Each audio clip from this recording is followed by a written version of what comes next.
भारत की भाषा विद संदीप भटनागर में आप सबका बहुत बहुत स्वागत है दोस्तों। आपको और पूरे भारतवर्ष को और जहां जहां पूरी दुनिया में हिंदू रहते हैं उन सबको दिवाली की बहुत बहुत शुभकामनाएं। और मैं आशा करता हूं कि आप इस बार की दिवाली बड़े हर्षोल्लास के साथ मना रहे होंगे। आज का दिन मैं लेता हूं, मैं 3 टॉपिक्स पे बात करूंगा। पहला, एक्स पे एक मैसेज मैं पढ़ रहा था। भाविका कपूर कोई हैं, अब वो हिंदू हैं या मुसलमान हैं मुझे पता नहीं। नाम से तो हिंदू हैं। इंडिया में रहती हैं या यूके में रहती हैं ये भी मुझे पता नहीं। उनका मैं एक मैसेज पढ़ रहा था भगवान श्री राम के बारे में।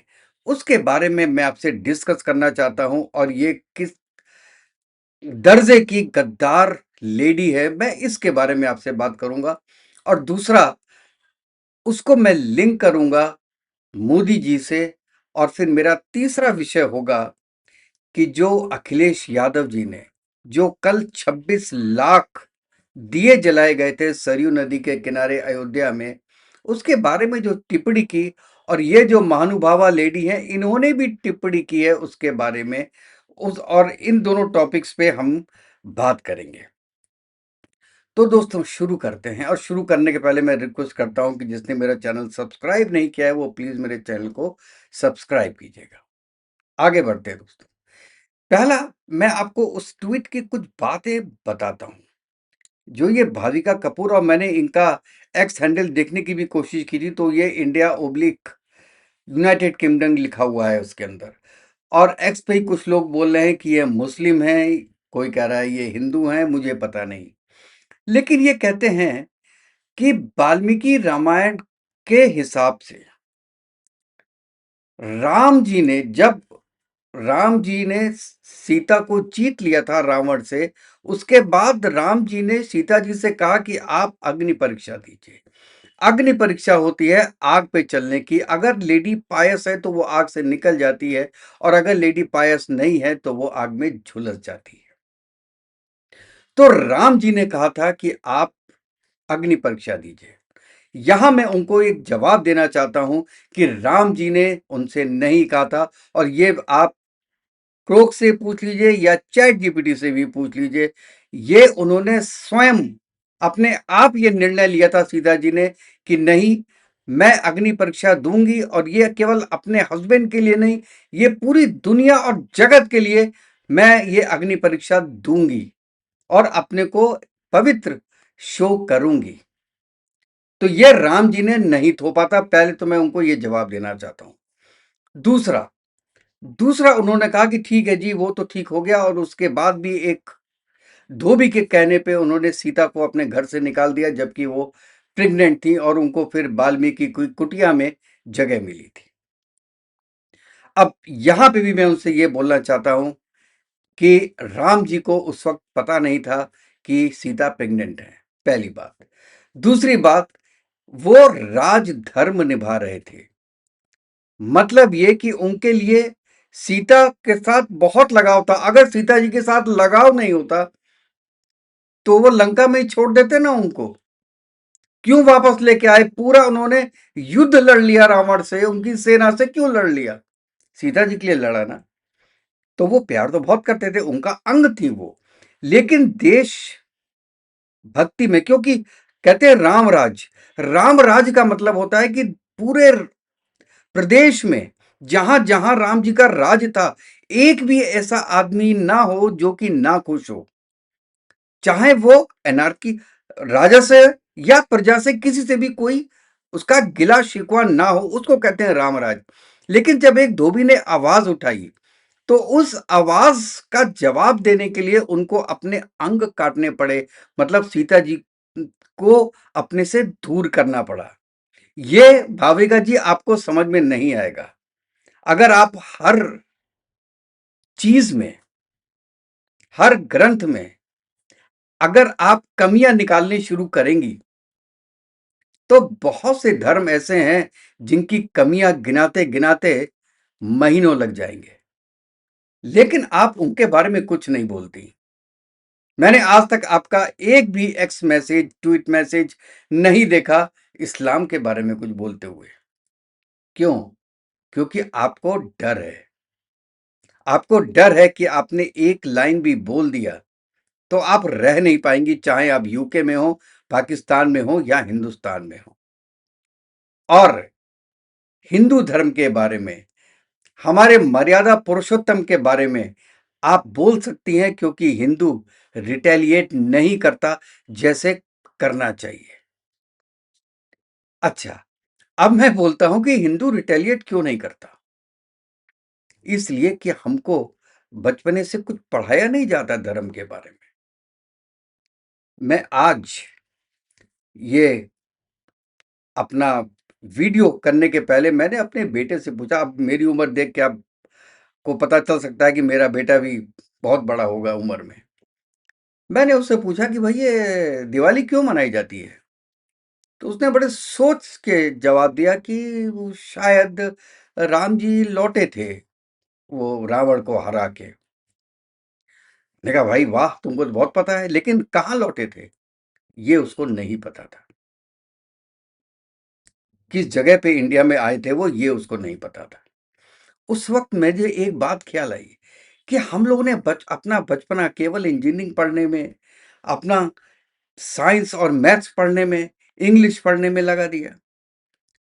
5वीं क्लास तक हर क्लास में एक क्लास जरूर होनी चाहिए जो कि आपको आपके धर्म के बारे में बताए।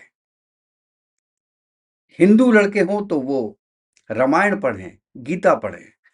जो मुसलमान लड़के हों उनके लिए कुरान की क्लास होनी चाहिए। ऐसे ही जितने भी धर्म हैं उनके, चाहे क्रिश्चियंस के लिए अलग क्लास लो, आपको थोड़ा सा एक्सरसाइज करनी पड़ेगी। लेकिन दोस्तों, ये बहुत जरूरी है, क्योंकि आपका बेस खोखला होता जा रहा है। आपका बेस खोखला हो गया है, इसलिए जो हमारी जनरेशन के लोग थे वो जब आगे अब आगे आ रहे हैं तो हमारा भी बेस एक धर्म के मामले में उतना तीव्र नहीं है जितना कि बाकियों का है। हमारे में वो जोर नहीं है। इसीलिए भाविका कपूर जैसे लोग हमारे मर्यादा पुरुषोत्तम श्री राम के बारे में गलत बात करके निकल जाते हैं और बच जाते हैं। और नीचे जो कमेंट्स करने वाले हैं जो कि इनका साथ दे रहे हैं, उसमें 80% हिंदू है। एक बात मैं यहां पे करना चाह रहा था कि एक तो मर्यादा पुरुषोत्तम श्री राम हैं, जिनके बारे में भी लोगों ने बहुत गलत गलत बात की। जब राम जी को नहीं छोड़ा तो साहब हमारे मोदी साहब को कैसे छोड़ते लोग। और मैं तो उनको आज के युग का हिंदुस्तान का एक अवतार ही मानता हूं, जिन्होंने मुसलमानों से कहा कि आप एक हाथ में कंप्यूटर रखें और एक हाथ में कुरान रखें। लेकिन वो कभी ये बोल नहीं पाए कि हिंदुओं, एक हाथ में आप गीता रखो और एक हाथ में कंप्यूटर रखो। क्यों? क्योंकि अगर वो बोलते तो उनको कम्युनल बोल दिया जाता। ऐसे देश में जो धर्म में बटा है, जातियों में बटा है, 150 करोड़ की जनसंख्या है, ऐसे देश को 11 साल संभालना आज के युग में, पहले जरूरी नहीं था, आज के युग में उसको संभालना ये किसी मर्यादा पुरुषोत्तम से कम का काम नहीं है दोस्तों। और फिर भी उनके भी अगेंस्ट में लोग रहते हैं कि जी अपनी डिग्री दिखाओ। अरे भाई, तुम काम देखो, उसका डेवलपमेंट देखो। अब तुम आज के दिन में जब वो 75 ईयर्स के हो गए हैं, तब आप कह रहे हैं कि भाई साहब आप अपनी डिग्री दिखाइए, इसके बिना काम नहीं चलेगा। मोदी सरेंडर हो गए ट्रंप के सामने, मोदी पे चाबी लगा रहे। आज की डेट में पूरा अपोजिशन, राहुल गांधी, कांग्रेस चाबी लगा रहे हैं मोदी जी को कि मोदी कुछ तो बोल यार, जिससे ट्रंप और भड़के। ये है इन लोगों की देशभक्ति। और मोदी जी चुप क्यों हैं? वो है असली देशभक्ति। बोल सकते थे वो चौराहे पे जाके, वो 8 बजे न्यूज भाइयों और बहनों आके बोल सकते थे कि ये जो आदमी बोल रहा है ट्रंप, वो गलत बोल रहा है। मेरी उससे कोई बात नहीं हुई कि मैं रशिया से ऑयल नहीं लूंगा। हमारी इनसे कोई बात नहीं हुई कि इन्होंने सीज फायर कराया है। बोल सकते थे आके। उससे क्या होता, वोट बैंक बढ़ जाता मोदी जी का, हिंदू और उनको वोट देने की में रहते कि हम और वोट देंगे उनको, लेकिन उन्होंने ऐसा नहीं किया। क्यों? क्योंकि उनको आपकी चिंता थी और हमारी चिंता थी। 150 करोड़ जो देश की जनता है उसकी चिंता थी कि कहीं टैरिफ्स और लग गए, क्योंकि अमेरिका जो भी आप बोलो है तो सुपर पावर, इसमें कोई दो राय की बात नहीं है। और अमेरिका का जो एक तरीके से प्रेसिडेंट है वो किंग है। आपने देखा ना, पूरे 2700 जगहों पे एजिटेशन हो रहा है, 70 लाख लोगों ने उसमें इन्वॉल्व हुए हैं कि नो किंग, लेकिन मानो ना मानो किंग तो है। और जब आप किंग के अगेंस्ट जाते हैं, अगर आप केवल अपने लिए जा रहे हैं उसके अगेंस्ट, तो आप गलत हैं। लेकिन अगर आप अपनी जनता के लिए उसके बात मान रहे हैं या उसके अगेंस्ट में जा रहे हैं, तो आप असली जो है वो पुरुषोत्तम हैं। इसीलिए मैं कंपेयर करता हूं राम जी का और हमारे मोदी जी का। उनको अपनी जान की चिंता नहीं है, अपने 150 करोड़ लोगों की चिंता है।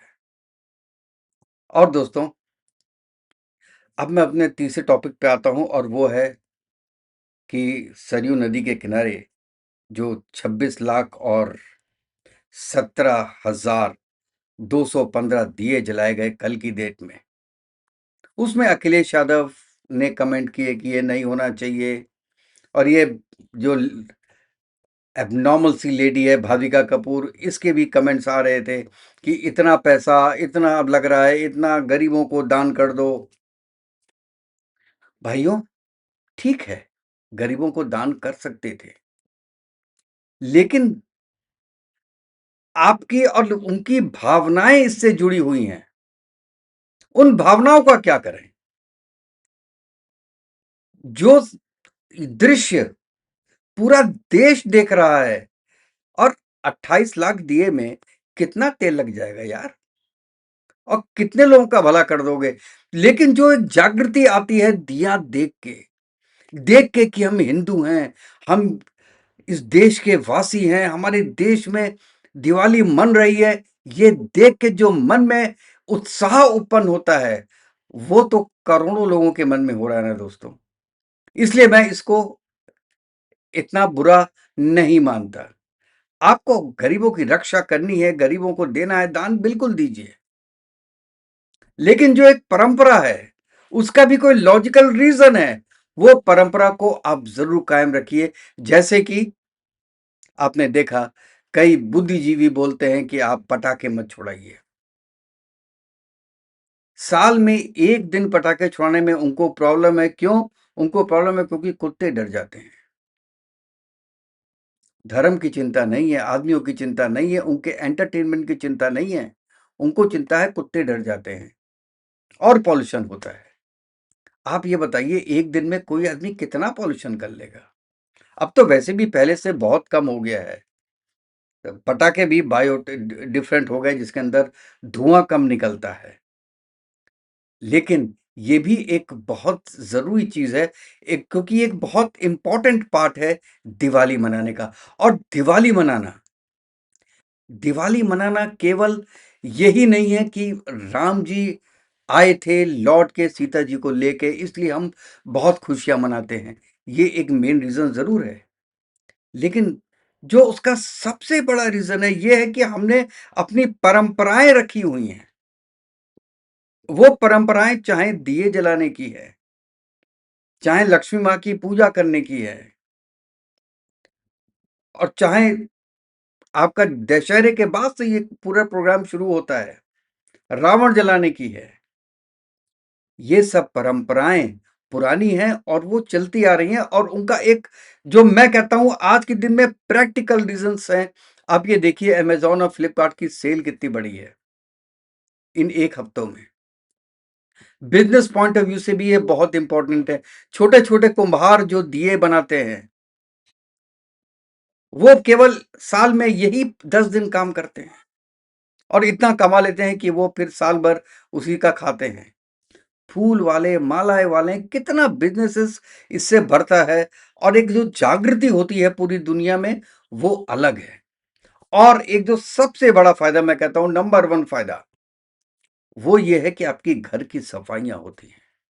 लोग कहते हैं कि लक्ष्मी आती हैं दिवाली में घर में, तो लक्ष्मी के लिए घर साफ करना चाहिए। घर जितना साफ होगा उतनी लक्ष्मी आएँगी। ये कहावत हो सकती है, ये वक्तव्य हो सकता है, लेकिन हर हिंदू का घर पूरी तरीके से साफ होता है, जो कि साल भर नहीं होता, वो दिवाली में होता है।